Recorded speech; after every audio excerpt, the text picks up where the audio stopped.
once again, Allah Azza wa Jal has granted us this blessed month, this month of Ramadan. Only a few days away now.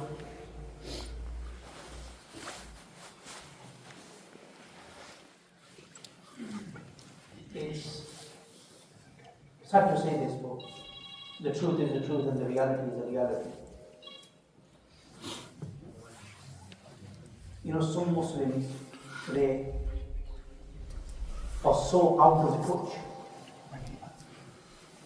that they only realize it's the month of Ramadan is approaching or close by when they come for the last Jummah in Shaban, which was last Jummah, they see the Ramadan timetable being distributed and they say, oh, Ramadan's here. Yes, it's here. No idea. So into business, so into the world, don't know what month it is. Mufti sir, is this being shared on Mixer or not? Going home. Okay.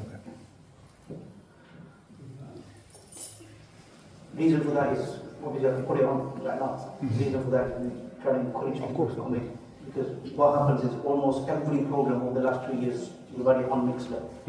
So sometimes here and there, you know, even don't put it on Mixer. To encourage brothers to come in. To obviously listening at home to the program and listening to it in the masjid, sitting in the atmosphere, the spirituality, you can't compare the two. So I was saying, they don't even realize that the month of Ramadan is here.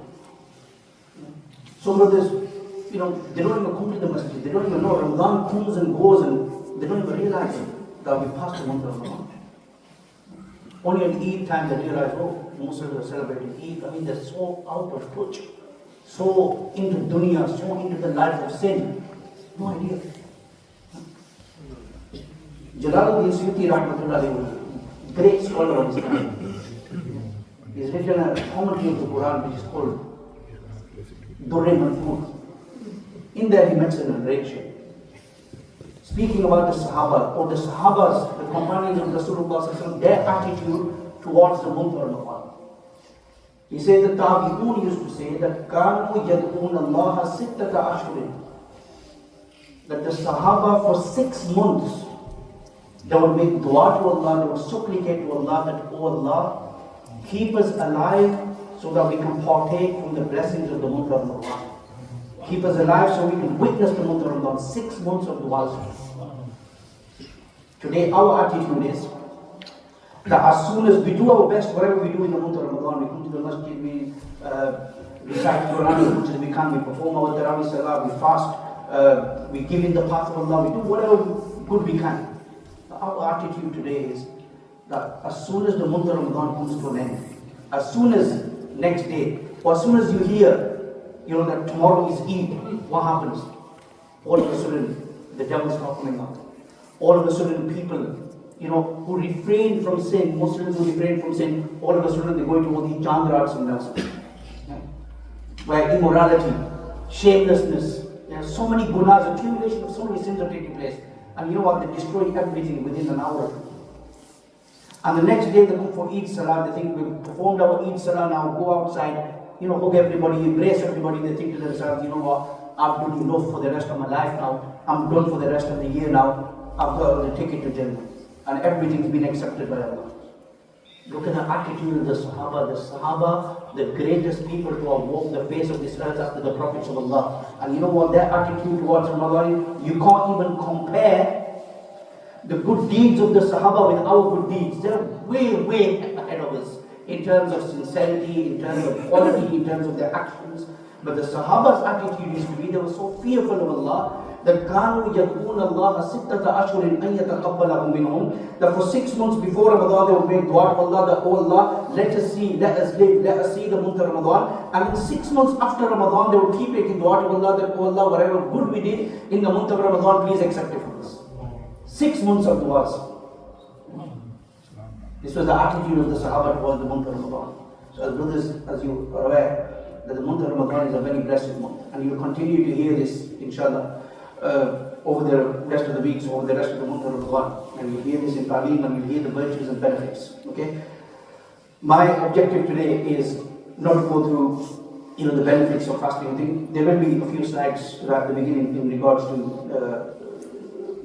fasting and the benefits of fasting, inshallah. But like I said, I don't want to keep this too lengthy. It's approximately 61 slides. Yeah. So we'll try to go through them as quick as possible. So Ramadan and the fiqh of fasting. Fiqh, rules and regulations. Yes. Rules and regulations. What can you do during fasting? What can't you do during fasting? What breaks the fast? What doesn't break the fast? All these things, inshallah. So we'll discuss them in as much detail as possible and try to keep it as simple as possible so everybody understands. And at the end, if anybody's got any questions, inshallah, then I'll do my best to answer those questions, inshallah. So the 10 wisdoms. The 10 wisdoms of Ramadan. Fasting reminds us of the blessing of Allah, such as food and water. There are many who must fast by force for days on end, who do not have food and water all year round. People who are in the state of poverty all year round. And then the month of Ramadan comes, and all of a sudden, it's the command of Allah. You have to stay hungry. You have to stay thirsty. It makes us remember them. But look at the state they're in. They're in this state all year round. And we're only in this state for what? 1 month approximately. That's nothing. So there's sympathy there basically. And Rasulullah said in the narration that this month was Shahrul Muwasat. Allah's Messenger said that Ramadan is the month of sympathy. Sympathy for who? Sympathy for the poor. Sympathy for those who are in need. You're sympathizing with them via your actions. It is said about Bishri Hafi, the great saint. Bishri Hafi, it is said about him that in Baghdad, Bishri Hafi, during the winter months, everyone used to wear warm clothing like we have. People used to wear warm clothing. Bishri Hafi never used to wear warm clothing. Never used to keep himself warm, with all these fleeces and all these warm clothes. And when people used to ask him, Bishri Hafi, what are you doing? It's freezing, and you're wearing summer clothes, thin clothes. Bishri Hafi used to say to them, look at the poor people. Throughout the year, what do they wear? When it comes to the winter months, they don't have no warm clothing. So I'm trying to sympathize with them via my actions. So that's why you never used to wear any warm clothes. Bishri Hafi, the great saint.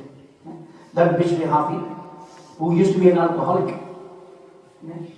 He used to be an alcoholic, a serial alcoholic. One day he's somebody, a saint in that area, a scholar in that area, he has a dream one day. And in that dream, he hears this voice that, go and tell Bishri Hafi that Allah is ready. Allah is willing to forgive you and make you his friend. So this scholar, he woke up and he thought. He couldn't imagine it because Bishri Hafi was well known, he's an alcoholic. How can he become a saint of Allah? So the scholar thought to himself, this dream might be from Shaitan. So he got up, done wuzu, and then, went to form these 2 rakats, went to sleep again. Second time he had the same dream again. Voice again. Third time he had the same dream again. The voice telling him, go and tell Bishri Hafi that Allah is ready to forgive you, Allah is ready to make you his friend.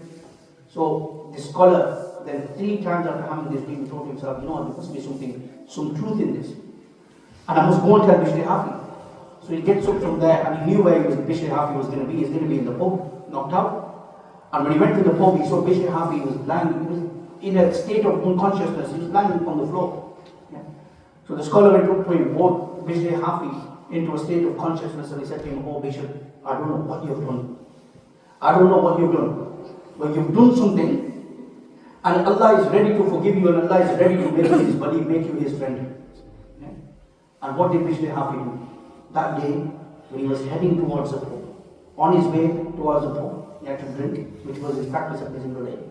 He saw a piece of paper on the floor. And on that piece of paper, Allah's name was written. Allah's Messenger Muhammad's name was written. So out of respect, like we all do, out of respect, he picked it up, he took it home, he cleaned it, he kissed it, he perfumed it, put it in a high. This action of his became so beloved to Allah. Allah liked this action of his so much that Allah subhanahu wa ta'ala forgave him.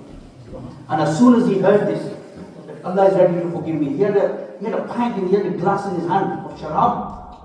Straight away he dropped it. And he turned to Allah, asked for forgiveness, and he said, oh Allah, make me whatever you want to make me. That's how he became. That was the motivation. That was the turning point for him. That's from then on, he became a friend of Allah, asked for sincere repentance from Allah, cleansed himself from alcohol, from sins and everything. And he became a friend of Allah subhanahu wa ta'ala. So that was Bishri Hafi. Fasting brings us closer to Allah by making us grateful. By restricting a blessing for a certain time, we become more appreciative of it, food, etc. Fasting decreases our desire. Desire for sins goes down out of sheer fatigue and hunger. This is why fasting is advised for young men who cannot get married. Why? Because the philosophy behind fasting is, I'll keep it very simple. We have two main enemies. One is the shayateen, the devil, and the other is our own nafs, our own desires, our own ego. When the month of Ramadan starts, Rasulullah sallallahu alaihi wasallam said, "Futihat abwab al-Jannah," the doors of Jannah are open. "Ghulqat abwab al-Jahannam," the doors of Jahannam are closed. And وَسُلْسِلَةِ الشَّيَاطِينِ وَفِي رِوَايَةٍ وَصُفِّدَتِ الشَّيَاطِينِ. The shayateen, the devils, the evil jinn that locked up the chain in the month of Ramadan. So that's one of our enemies out of the way. The devil doesn't have any effect on us during the month of Ramadan. Because they're chained up by Allah. So that's one of our enemies taken care of. The other enemy of our own nafs, our own desires. The fuel for these desires is food and water. And by keeping us hungry and thirsty, because we're fasting from morning to evening, the soul, our desires, our ego is not getting the food that it needs. So therefore it becomes suppressed. So then it becomes easy for a person to stay away from sins. It becomes easy for a person to seek the friendship of Allah subhanahu wa ta'ala, to seek piety, to seek righteousness.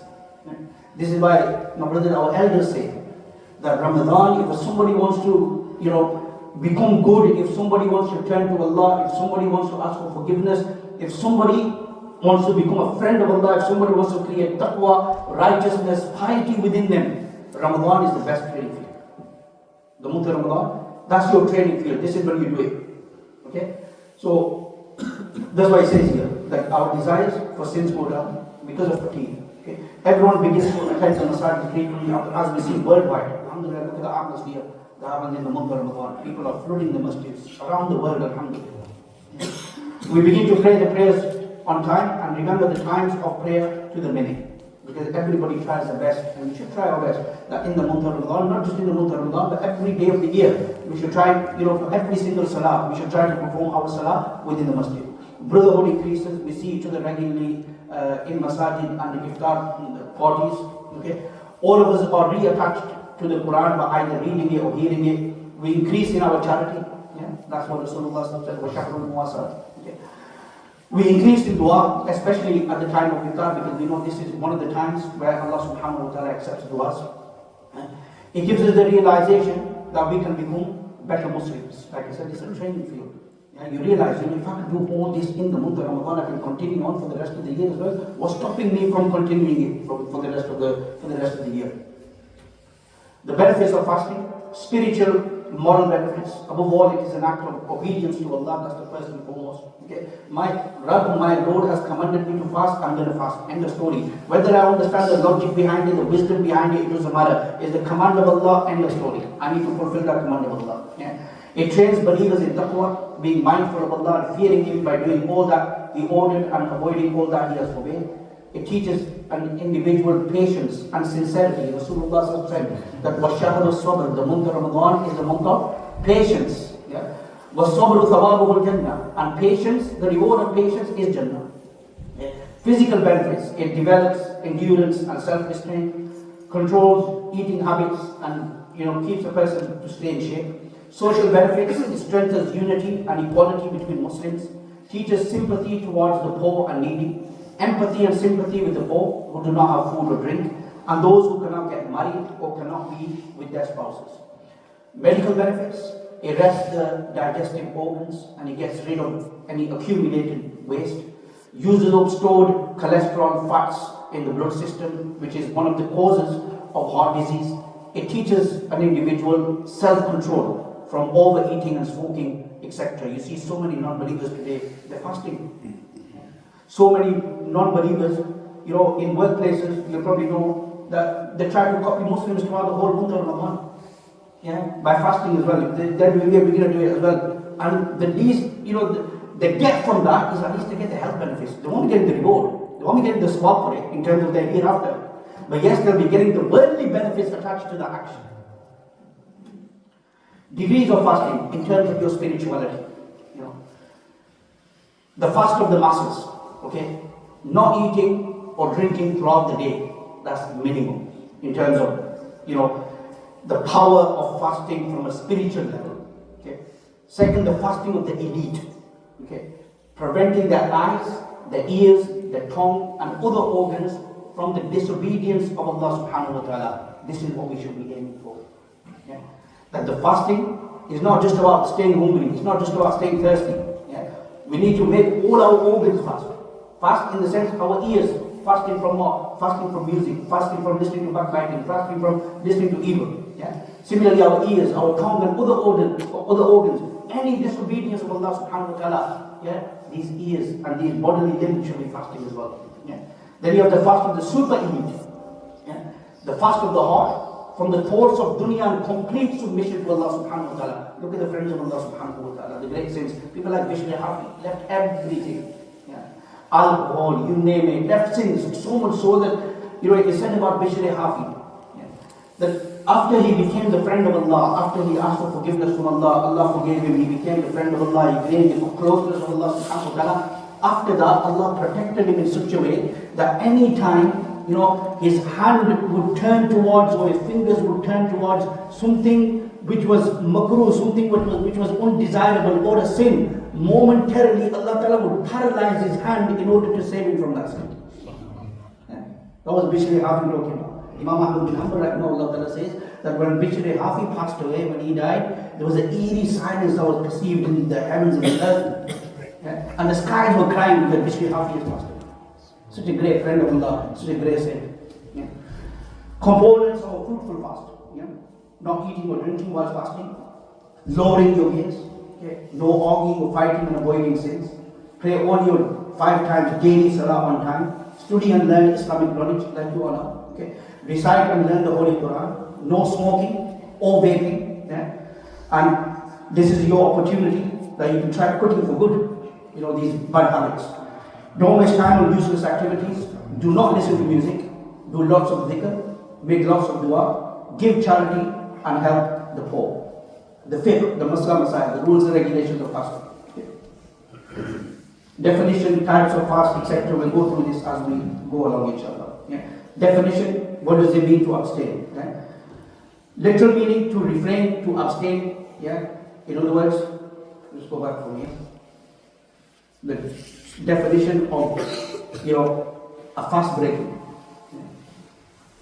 Literal, to refrain, to abstain. Technical, to withhold from eating and drinking and sexual intercourse during daylight hours from Subh Sadiq till sunset with intention. Yeah. With intention. This is what a fast is. This is what a roza is. Yeah. This is why Rasulullah said in one narration that the fast, the roza is what? It's a shield for you. Yeah. Shield from what? Shield from protecting you from sins. Okay. So technically, a roza, a fast is what? Withhold, don't eat, don't drink. Yeah. No sexual intercourse during daylight hours from morning. Yeah. From Subh Sadiq till sunset. And you have to have the intention that you're fasting. Yeah. You have to have the intention that you're fasting. For the month of Ramadan, for Ramadan fasts, or for any voluntary fasts. Okay? Important to understand this. The time frame for your intention. So every day when you're fasting, you have to make an intention that I'm keeping a fast tomorrow. Yeah? You have to make that intention. Intention is a must. Right? The time frame for that intention is from Maghrib Salah the day before. Because Islamically, our day starts at Maghrib, ends at Maghrib. Yeah. From the Maghrib Salah the day before, all the way up to morning, in fact, all the way up to midday, or better term for that would be the Islamic midday. Yeah. You've got time for that. What does it mean by Islamic midday? Yeah. And how do you know that it's the Islamic midday? Right. For example, just to give you an example, if Fajr Salah or the beginning of Fajr Salah is at 5 o'clock, And Maghrib Salah starts at 5 p.m. How many hours is that? 12 hours? Yeah. 5 o'clock in the morning, Fajr starts. Maghrib starts at 5 p.m. That's 12 hours. So how you calculate the Islamic midday is from Fajr, yeah, you calculate up. So 12, yeah, you calculate 6 hours from Fajr time. Yeah. So 5 a.m., 6 a.m., 7 a.m., 8 a.m., 9 a.m., 10 a.m., 11 a.m. So 11 a.m. is the Islamic midday. In other words, the halfway point from when Fajr time begins to Maghrib time. Exact halfway point. That's known as Islamic midday. Yeah. Up till that time, you can make an intention that you're fasting. Yeah. You can't make it after the Islamic midday. Up till that time, you have to. Yeah. So it starts from Maghrib the day before, all the way up to the Islamic midday. Yeah? Not the normal zawal that you have on timetables and calendars. No. You have to calculate it properly. Yeah? It's the halfway point from the beginning of Fajr all the way till Maghrib. That's what you calculate it. Okay. Different types of fast. The Farz fast, the Sunnah fast, the Mustahab fast. Similarly, the Haram fasts. Intention. Having the understanding and acknowledging that one will fast. This is the intention that you've got to make. Yeah? It can be made the previous night, before Fajr, after Maghrib. So after Maghrib, all the way up to Fajr, that's when you should. All the way up to Sahri, and that's when you need to make your intention. But there's leniency, there's leeway, you can make it. You know, if you've forgotten about it, and you woke up and you thought to yourself, you know what, you woke up, say for example, you woke up about 10, 11, yeah? Or you woke up at 10 o'clock and you thought, you know what, I did Sahri, I did everything, but I forgot to do the niyat. So then you go up to a time of Islamic midday. Ideally, to be on the safe side, you should make your intention before Sahri, or even make it the night before. Right? That's the safest option, the best option. Okay. And then during the day, staying away from those acts that break the fast from dawn to sunset. No, the intention can be made in the morning until Islamic midday, similar to the intention of Nafal fast. So for the month of Ramadan, and also for any Nafal fast, the intention has to be made. And also to be free from menstruation and any post-natal bleeding nifas. Okay. Actions that invalidate, that break, and do not invalidate the fast. The action of one who is fasting is divided into 4 categories. Those actions that require qaza and kafara. So you have to make up that fast and you have to pay a penalty, kafara. Okay. Those actions that require qaza only. So you do something, an action, which is deemed as not so severe, okay? So all you have to do is make up your fast. Yeah? Those actions that require nothing, are disliked. And then you have those actions that require nothing and not disliked. Yeah? Here, qaza means making up the broken fast by keeping another fast. And kafara means the expiating the sin or breaking the fast by either freeing a slave, which you can't do nowadays, because there's no slaves. Okay. B, fasting 2 consecutive months. So if somebody's committed a major crime or committed an action where they intentionally they knew, for example, I'll give you some examples as we go ahead, but they knew that they were fasting, but on purpose they ate. On purpose they broke the roza. Or committed any such action that breaks the roza. That deems, that you have to pay a penalty now. So how you pay the penalty is for 2 months consecutively you have to fast. And you also have to make up that roza. So it's not just 60 rozas, it's 61. You have to make up that roza. And your fine, your penalty is that 60 rozas consecutively. You can't miss a day. If you miss a day, you have to start all over again.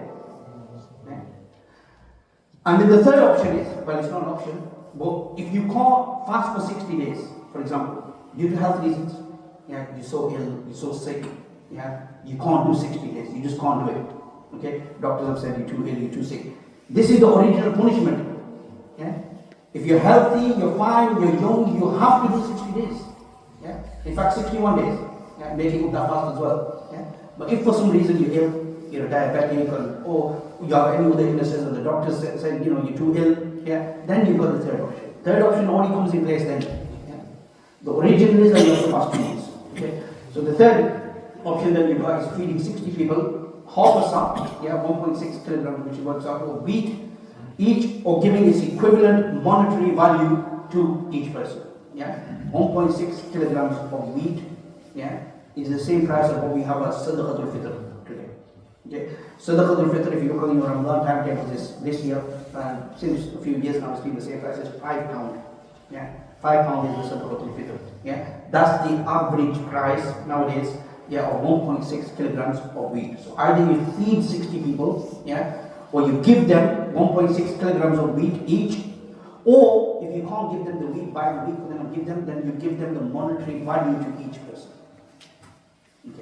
Those actions that require qaza and kafara, the dangerous one, the red part. Intentionally eating something of nutritional value, i.e. something normally eaten. Intentionally drinking something of nutritional value. Intentionally engaging in sexual intercourse. Note, if any one of the three were done out of forgetfulness of the fast does not break. Now there's a few things here. Three different types of actions whilst a person is fasting. You have deliberate. Number one, deliberate. I want you to understand this properly. Deliberate. For an action that you deliberately act out or perform, when you know that you're fasting, you know it's the month of Ramadan, you know that you're fasting, intentionally, you've either ate something, you've either drank something, or you've either committed, sexual intercourse, you've had sexual intercourse basically. You've done it on purpose. You knew you were fasting. This is a deliberate action. Now, you've got to make up that fast, and it's the penalty. You've got to keep 60 consecutive rosas. Make that fast up, 60 consecutive rosas. Number two, accidental action. Accidental. By accidental means that you know you're fasting. Let me give you an example. For example, you're doing wuzu. You know it's the month of Ramadan, and you go and you start doing wuzu. You know you're fasting. You know it's the month of Ramadan. Whilst doing wuzu, accidentally water went into your mouth. Any act of an accident, basically. Water went into your mouth. Your rosa breaks. You no longer have a rosa, but that doesn't give you the license you can go and eat and drink and whatever. No, you have to do imsak. You have to stay in the state as if you're fasting for the rest of the day. You can't go around eating and drinking. Your rosa breaks by an accident. But in this situation, you're not going to have any kafara. You're not going to pay the penalty. You don't have to keep 60 rosas or whatever. All you have to do is make up for that fast. That's what you're going to do. And then you have, so the deliberate, then you've got action, accident, and then after that, you've got forgetfulness. So somebody that completely forgot. It was summer, and sun was shining, and their throat was so dry, and they just completely forgot that they were fasting. Was the month of Ramadan. They went to the fridge, took some drink out and poured it down, and then later on they realized, I had a rosa. Genuine forgetfulness. Genuinely forgetting that it was Ramadan and they were fasting. It's not a mistake. It's not an accident. Genuine forgetfulness. That is the month of Ramadan. And they committed any of these actions. For that, the ruling is that your rosa still counts. You continue on with your rosa because you're doing it out of forgetfulness. It wasn't an accident. You didn't do it on purpose. Those actions that require qaza only. So all you have to do, if you commit any of these actions, all you have to do to make up for that fast is to keep that fast that you just broken. Being forced to eat or drink. Somebody, forced you into eating or drinking something. Accidentally, without intention, swallowing food or drink, like I just gave you the example of wuzu. Intentionally eating something that is not normally eaten, for example, a stone. Swallowing a morsel of food already in the mouth after Subha Sadiq enters. This happens quite a bit. Almost every Ramadan, we get questions about this. That, whatever I ate, sadly, I can still find, bits and bats already in my teeth, chunks and stuff, eating them. So swallowing a morsel of food which was already in the mouth after Subha Sami enters. You got to make sure that before Sahri end, you've cleaned your teeth, you've done this work, you've brushed your teeth. You got to make sure all these bits and bobs are out. Okay. Ingesting leftover food in one's mouth that amounts to the size of a chickpea or more. Yeah. If it is less, the fast is not invalidated and hence no qaza is necessary. In other words, for example, after Sahri, or you woke up in the morning and you found, bit of a boti or bit of, any type of food which is less than the size of a chickpea. You found that, in your mouth. Okay. If it's more than a chickpea, then your roza is basically broken. If it's less than a chickpea, then nothing happens to your roza. Okay. Ejaculating due to touch and due to desire in the month of Ramadan, that also breaks a person's fast, and you have to do qaza. Yeah. The use of a suppository, placing a pill inside the back passage, likewise a complete insertion of a solid substance such that it disappears inside, it breaks a person's fast. Self-induced vomiting, a mouthful of water. If that happens, then you've got to perform qaza. Involuntary vomiting, involuntary vomiting, a mouthful or more, and then purposely re-swallowing. So it happened, it just came out, you were ill, you were sick or whatever, and all of a sudden you felt sick, you felt nauseous, and you started throwing up, it was still in your mouth and you swallowed it back in, that would break your roza. That would break your fast. Okay. Depositing medicine into the perforated ear, whether intentionally or not. Whether intentionally or not, any medication that you put within your ear, that will break your roza. You will have to do qaza. Eyes is going to come ahead, but eyes, no problem. You can put surma in the eyes, you can put drops in the eyes. Why? Because there's no passageway from the eyes into a person's, what we class as, it's not like the eye is not a place where it's a normal eating place or a normal entrance, if you want to call it. So that one regular. Okay, any eye drops, you can put them on, that's not a problem. But ears, there's a direct passage, from there that goes into the body. We'll come as we go ahead, inshallah. Unintentionally swallowing rain, snow, or blood from outside the mouth that enters one's mouth on its own. Unintentionally swallowing tears and sweat, if one tastes the saltiness throughout the mouth and then swallows. If any of the two above were done intentionally, any of these the first two of this slide, if any of the two were done intentionally, then qaza and kafar. If one bleeds within the mouth, then if the saliva becomes red or pink as a result and it is swallowed, the fast is broken, only qaza will be necessary. If the saliva, is a yellow color or a clear color, the fast will not break. So you look at, what's more in that, in that saliva, is it more red, is it more pink, and then a person went and swallowed that, that's enough to break your roza. Mufti said, we're going to ask questions at the end, or we're going to ask questions while? You can ask, man. So if a person, for example, is doing exercise and jogging outside and the rain was to enter his mouth, would that invalidate the fast? Well, if it, like I said, it enters one's mouth on its own, unintentionally, swallowing rain, snow or blood from outside the mouth that enters one's mouth, that's enough to break a person's roza. That would be enough to break a person's roza. So you gotta put back a mouth guard on it. Something like that. You save yourself from, it's water at the end of the day. So it's water at the end of the day. So if it goes in, no jogging in the rain. No jogging in the rain. So those actions that require qaza only. Intentionally inhaling or ingesting smoke without enjoyment or benefit. Dust, water, vapor, steam such as from cooking or bath or a fly.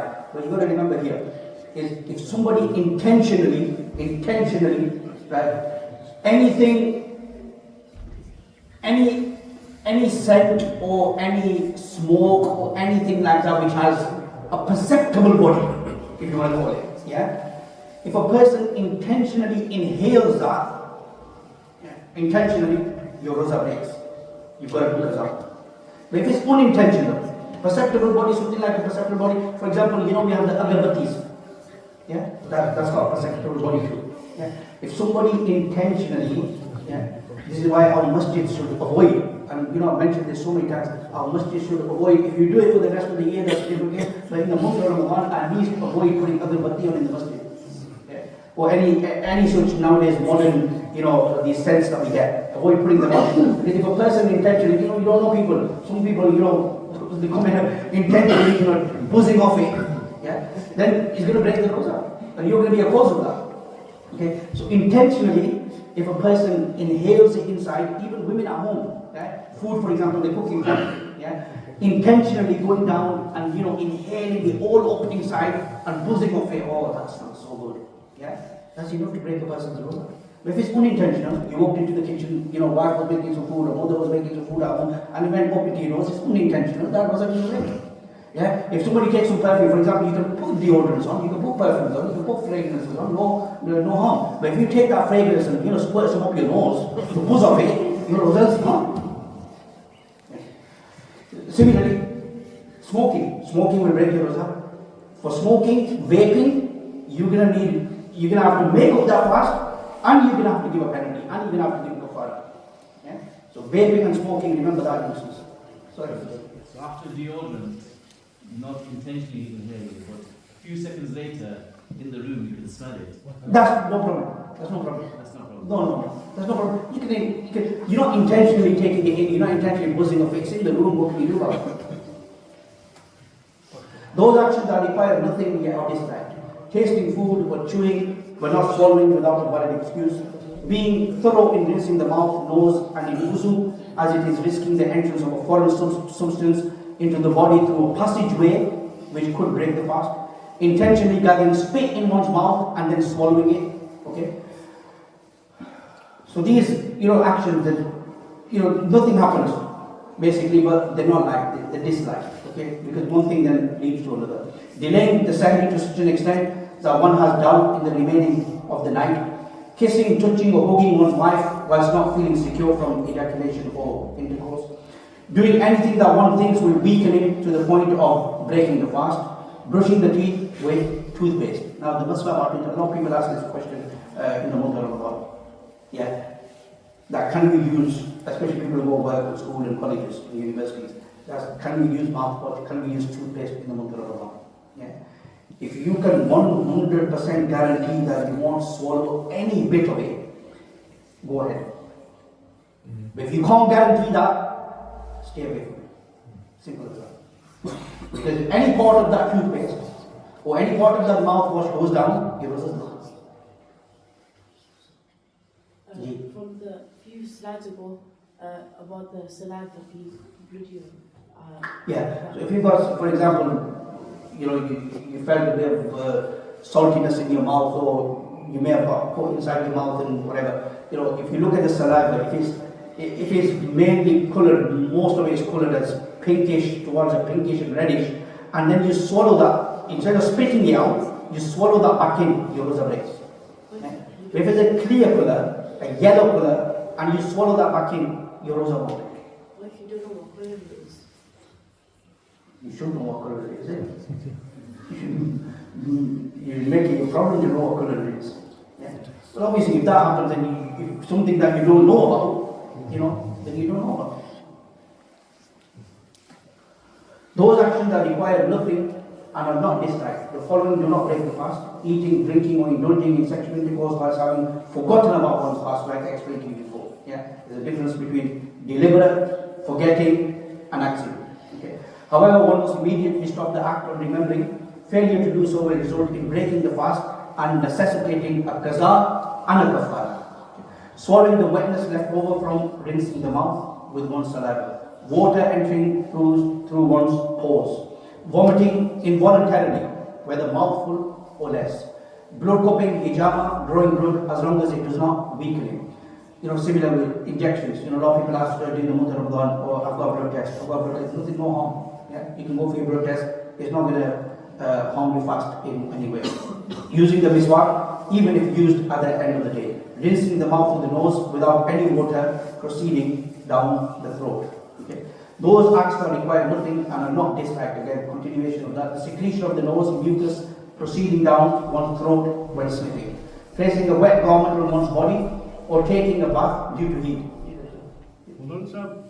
if you have regular nosebleeds, yeah, now sometimes you will get that, you're not swallowing that blood, but you just get that kind of taste. You get that icky taste sometimes. In your throat, because you're going to get that naturally. Yeah.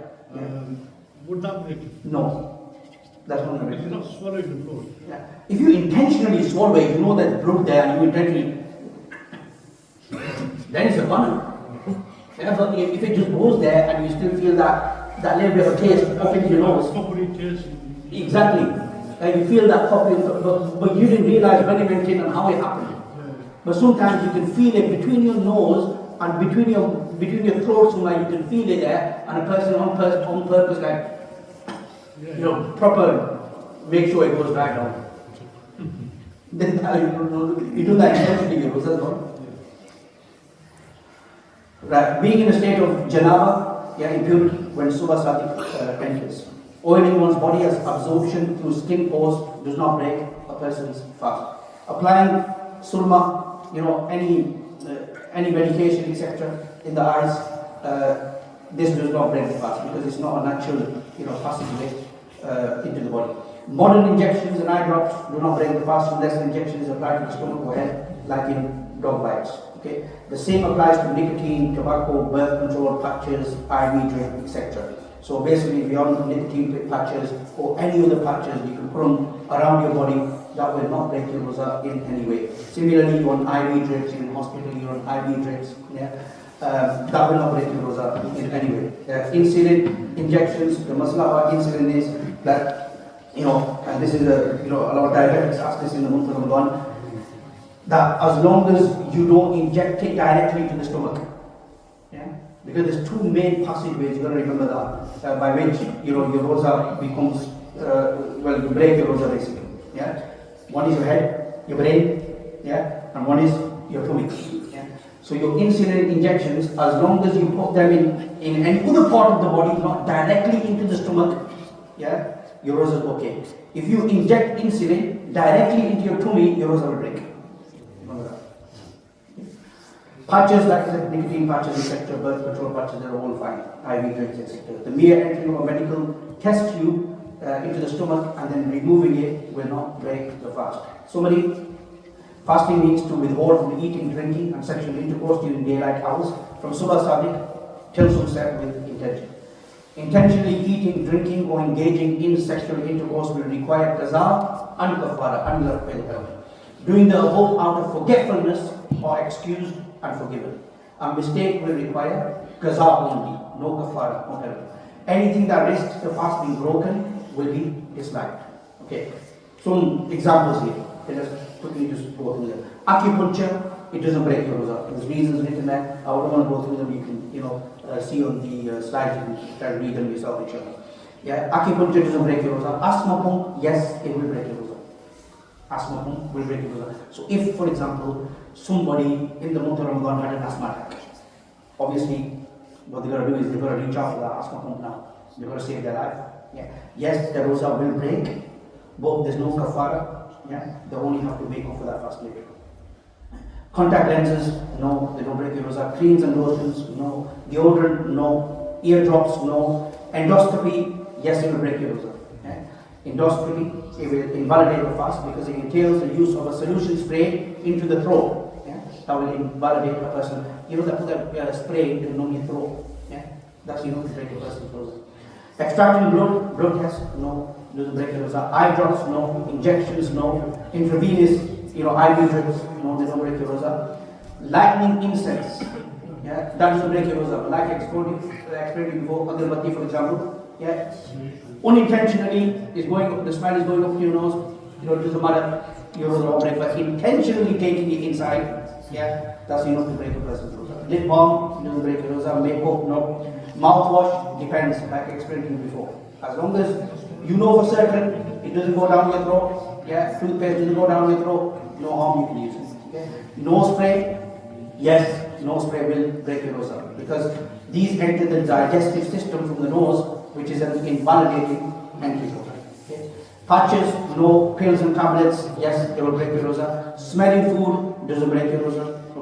So as long as the person doesn't deliberately inhale that food, Yeah, you're in the room, you're in the kitchen or whatever, or you're in the house, and mum and wife are making samosas and kebabs and everything, and the smell is going up into your nose. Yeah, there's no harm in that. But intentionally taking it inside is, that will break the rosa. Yeah. Similarly, smelling food, smelling perfume, it doesn't break it. A smell does not entail that substance enters the body. Okay, but like I said about perfumes, if somebody squirts it up into their nose, that will go inside. That will not be enough to break a person's nose. But normal deodorants, fragrance and stuff, we wear every single day in the home. Even like the brother mentioned, even if it's the atmosphere or the smell of that or the scent of that is in the room, it doesn't matter. You're not taking the open inside, on purpose. Yeah. Smoking, that will break your rosa. Suppository, yes, that will break your rosa. Toothpaste, like I said, it's similar as mouthwash. And the next one, I don't think anybody here has got one of them. So, Imsak. The following actions during the day necessitate withholding from the things that break the fast during the remainder of the day. Yeah, like I said before, imsak means if for some reason you've broken your fast, either accidentally, either mistakenly, either forgetfully. Yeah, you have to still refrain from food and drink for the rest of the day. If you're playing football and you have asthma and then you have an asthma attack, are you allowed to use asthma food? If you have an asthma attack, you've got to save your life, you've got to use the asthma food. And your rosa will break and you keep a qaza after. If you know the football is going to cause an asthma attack or you had an asthma attack previously whilst you were playing football, then it's best to sacrifice it for a month, the football. Okay? And keep your rosa safe. Also, if you have an illness in Ramadan for a few weeks and your doctor said that stand up and talk loudly. Stand up. Okay, just talk a bit louder. That if you fast, it will affect your body. Will you have to fast for those few weeks? Or if a doctor says you shouldn't fast for a few weeks because you're ill, do you have to make up them fasts? Yes, you have to keep qaza on them fast. You have to make up them fast. When you get better. For example, and it's a specialist, a physician, he's so ill that the doctor says, you shouldn't be fasting. Okay? And ideally it's a Muslim physician. And they tell you, fasting is going to be dangerous to your health. Then later on you're going to make up them fast. for example, if you got an illness in your throat, for example, if your throat is hurting, and you take medicine in the month of Ramadan, while it's still fasting time, does that break your roza? Yes, it will break your roza. The medication will break your roza because you telling your throat, for example, if your doctor gives you like tonsillitis, for example, doctor gives you some numbing medication or whatever, to stop that pain. And you put that, as soon as that goes down your throat, then your roza is broken. Yeah. Okay, if one breaks the fast, whether accidental or on purpose or under coercion, okay, if somebody was forced to eat, etc. If a traveller arrives at his place of residence and was not fasting, if a woman in menstruation or postnatal bleeding becomes pure, so sister she had a menstruation and that day she became pure, that doesn't mean, she doesn't have any menstruation anymore, she's clean now, but she can't even keep a fast because it's after midday, right? So she still, can't eat and drink. What she has to do is she has to, act like she's fasting. Okay. Similarly, even during menstruation, she has to act like she's fasting. Okay. If a non-Muslim, for example, embraces Islam, or if a child becomes an adult. Now, important note here: the first three cases will require a qaza as opposed to the last day. The last two. Okay. Condition which permit one to break the fast. A person suddenly falls ill and legitimately fears that if the fast is not broken, his life will be in danger. Okay? Or that his health will deteriorate. For example, a person experiences severe pains in the stomach and becomes extremely restless, feels extremely thirsty and fears for his life, or was bitten by a snake. In such instances, it will be permissible to break the fast and take some medicine. A pregnant woman encounters certain difficulty and thereby fears for her or her child's life. These are situations where a person can't break their fast. Both, they will have to break qaza later. Excuses for not fasting in Ramadan. Whoever among you, like Allah Ta'ala says in the Quran, فَمَنْ شَهِدَ مِنْكُمُ الشَّهْرَ فَلْيَصُمْ وَمَنْ كَانَ مَرِيضًا أَوْ عَلَىٰ سَفَرٍ فَعِدَّةٌ مِنْ أَيَّامٍ أُخَرَ. Whoever among you is ill or on a journey, then the same number of days fast. In other words, the fast that you missed in the month of Ramadan, you fast at another time. Those who are not capable should pay the fidya, which is to feed a poor person. Okay? Those who have temporary excuse for fasting in Ramadan, temporarily sick person, traveller, menstruating women and women in post-childbirth, nifas, bleeding, the pregnant and breastfeeding woman, miscellaneous categories of temporary excuse, i.e. fighting, deeply in need, doctor performing critical operation or somebody. Those who have permanent excuse from fasting in the Ramadan, the old, they call it the too old, the too fragile, the too weak, they can't fast anymore. The fragile, the terminally ill people, the sick people, for them the ruling is that they give fidya. Okay? Fidya, per fast, 30 days per fast is the same amount of sadaqah al-fitr. Yeah? So per fast, sadaqah al-fitr, the amount of sadaqah al-fitr today is £5. Yeah? So it's £5 per fast that they give for fidya. And they have to give it for 30 days, not 29 days, 30 days. Okay? And the masala is that if they later on, although they paid their fidya, they were too ill at that time, they couldn't fast, they paid their fidya. But later on, Allah Ta'ala, miraculously, Allah Ta'ala killed them. Through the help of Allah, they were killed. And even though they paid their fidya, they still have to do qaza of the rosas. They paid the fidya, doesn't matter. They still have to keep qaza because they're better now. So they have to do qaza of that Ramadan. Conditions which permit one not to fast. A person experiences a sickness which could be aggravated by fasting, or that his recovery would be delayed, or that he would die. In all these instances, he should not fast. Once he recovers from his sickness, he must keep qaza for the fasts which he missed. If a person is well, but if by fasting he would become ill, then he will also be classified as ill.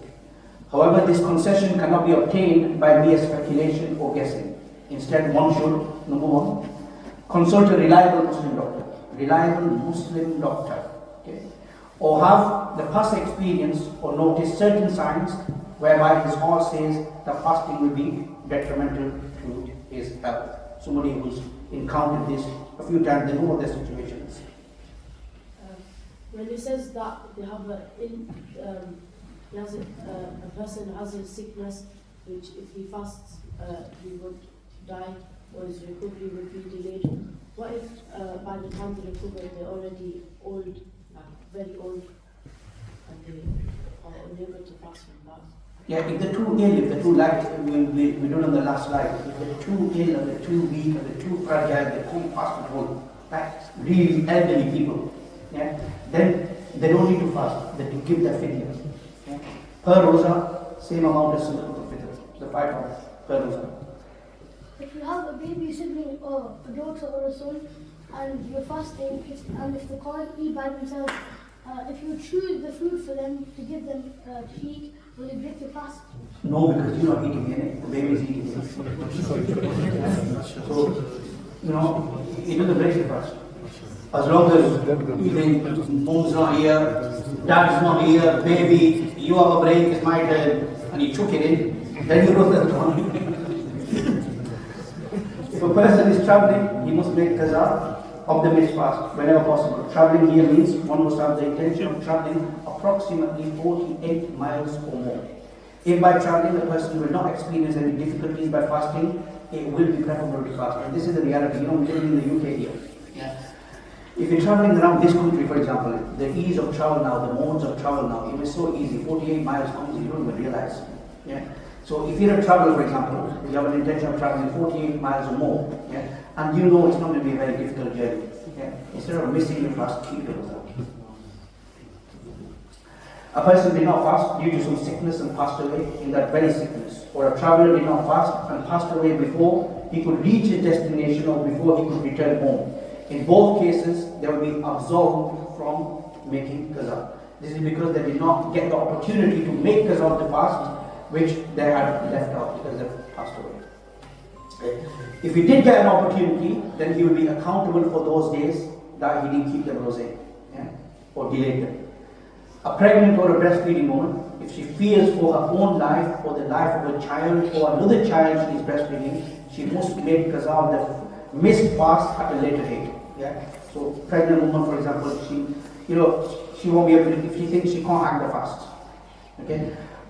Similarly, breastfeeding woman, she has to feed that baby. She knows her situation. The doctor said, you know what, you don't need to hang the fast. Yeah. Then she can miss them fast during that time, but she will have to make up for them fast later on. She has to do qaza of the fast later on. However, if the child is such that he refuses to drink the milk of anyone other than his mother's, it will be permissible for the woman not to fast on account of breastfeeding. A woman experiencing the monthly hairs or in the state of nifas, as long as the state of hairs or nifas remains, it will not be permissible for such a woman to fast. She can't fast in the state of hairs. If a woman becomes pure from her hairs or nifas during the night, she should fast the following day. So at night time, the menstruation is gone, the menstruation is gone, she has to fast the following day. A person accepts Islam during the day. Yeah? A person reaches the age of puberty during the day. Making up for missed or broken fast. If a person did not fast or has broken his fast, he will have to perform one of the following. Either he will have to do qaza, making up for the missed fasts. Number 2, fidya, atonement. This applies only to elderly or terminally ill people. In this case, the person must feed one poor person twice a day for every day he misses. Okay. Kafara, expiation.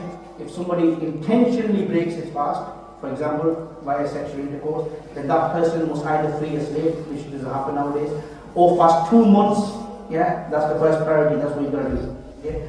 Or feed 60 poor people. Yeah. When you say feed 60 poor people, what that means, is you have to feed them, satisfactory meals twice a day, morning and evening. 60 people. Yeah? 60 people, you feed them twice a day, satisfactory meals. Enough to, enough so that they've got food in their tummies, basically. 2 meals a day for 60 people.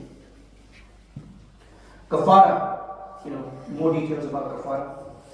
Like I mentioned this today, you've mentioned it before that you have to, feed them twice a day. There's more detail there, but I've mentioned it, I gave you a summary of it basically. So feeding 60 people twice a day.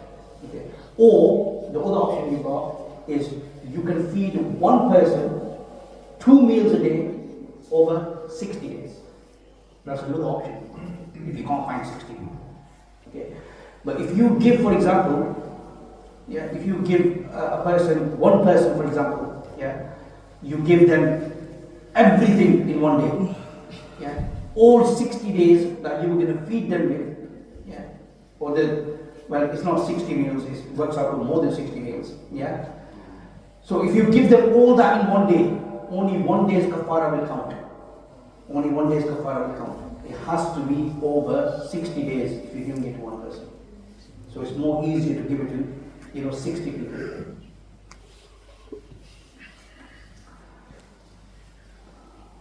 Like some scenarios here, for example, kafara feeding 60 people. So feed one person for 60 days to his full 2 meals. Give one person 1.6 kilograms of wheat for 60 days, or give one person its equivalent monetary value for 60 days. In other words, 5. Feed 60 people for a day to their full 2 meals. Give 60 people 1.6 kilograms of wheat each, or give 60 people its equivalent monetary value. This does not have to be like the fast, this does not have to be consecutive. If there are a few children amongst those, it can only be given to adults. If there are a few people amongst those 60, this will not be permissible. Your kafara will not count. If another person fulfills this kafara on your behalf, for example, the kafara will be fulfilled, but he must do so with your permission. Otherwise, that kafara will be invalid. Okay. If one gives the poor person grain, can the poor person be a Muslim? Has to be a Muslim. Has to be a Muslim. When it says with alternatives of feeding like one person for 60 days or 60 people for 3 days or a day for them, What could you do 10 people for 6 days or something like that? No. It's only these two options. Either one person, yeah, you feed them 2 meals a day for 60 days, or either in one day, if you wanted to clock it in all in one day, 60 people, yeah, 2 meals.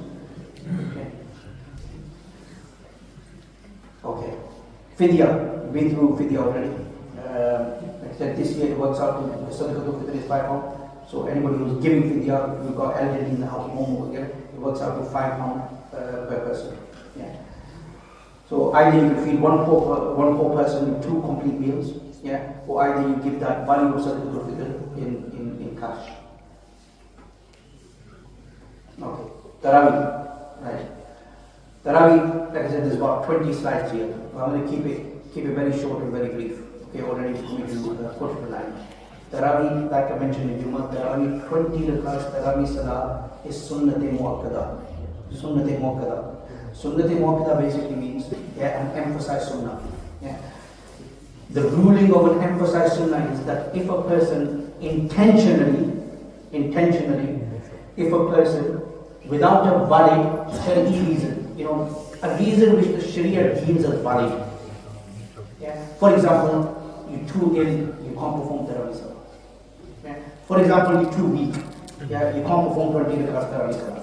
If a person without a reason, if the Sharia deems as a valid reason, if a person misses 20 rakats Tarawih, misses a Sunnat-e Muakkada, you will be sinful in the court of Allah, you will be accountable.